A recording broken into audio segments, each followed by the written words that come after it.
ময়ূরেশ্বর ২ নম্বর BL&LRO অফিসে অনুষ্ঠিত হলো জাতীয় যক্ষ্মা নির্মূলীকরণ কর্মসূচি।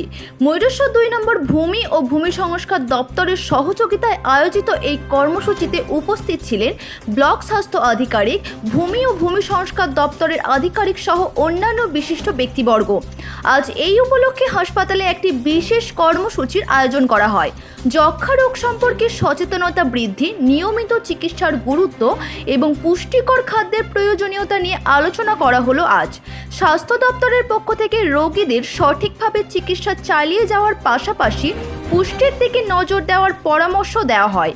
এদিনের কর্মসূচির অন্যতম আকর্ষণ ছিল যক্ষ্মা আক্রান্ত রোগীদের হাতে পুষ্টিকর খাদ্য সামগ্রী তুলে দেওয়া। ময়ূরেশ্বর ২ নম্বর ভূমি সমষ্টি উন্নয়ন আধিকারিক নিজে উপস্থিত থেকে ১০ জন যক্ষ্মা রোগীর হাতে খাদ্য সামগ্রী তুলে দেন। ধন্যবাদ জানাচ্ছি বিএলও সাহেবকে এবং বিএলও অফিসকে যে আমাদের সাতকলসা গ্রামীণ হাসপাতালের তরফ থেকে যে তারা আজকে নিশ্চয় মিত্র ১০ জন পেশেন্টকে আজকে গ্রহণ করলেন এবং তারা পুষ্টিগত খাবার তারা পাচ্ছে, যেটা টিবি রোগের পেশেন্টদের জন্য অত্যন্ত প্রয়োজন। সবাই একটা আমরা বিএলও অফিসে বিএলও সাহেবের জন্য আমরা সাতকলসা গ্রামীণ হাসপাতালের করতালি দিয়ে আমরা সাধুবাদ জানাচ্ছি। আপনাদের এই অসংখ্য ধন্যবাদ, আপনাদের এই কি বলবো একটা দুর্লভ এই মানে ইনিশিয়েটিভ নেওয়ার জন্য।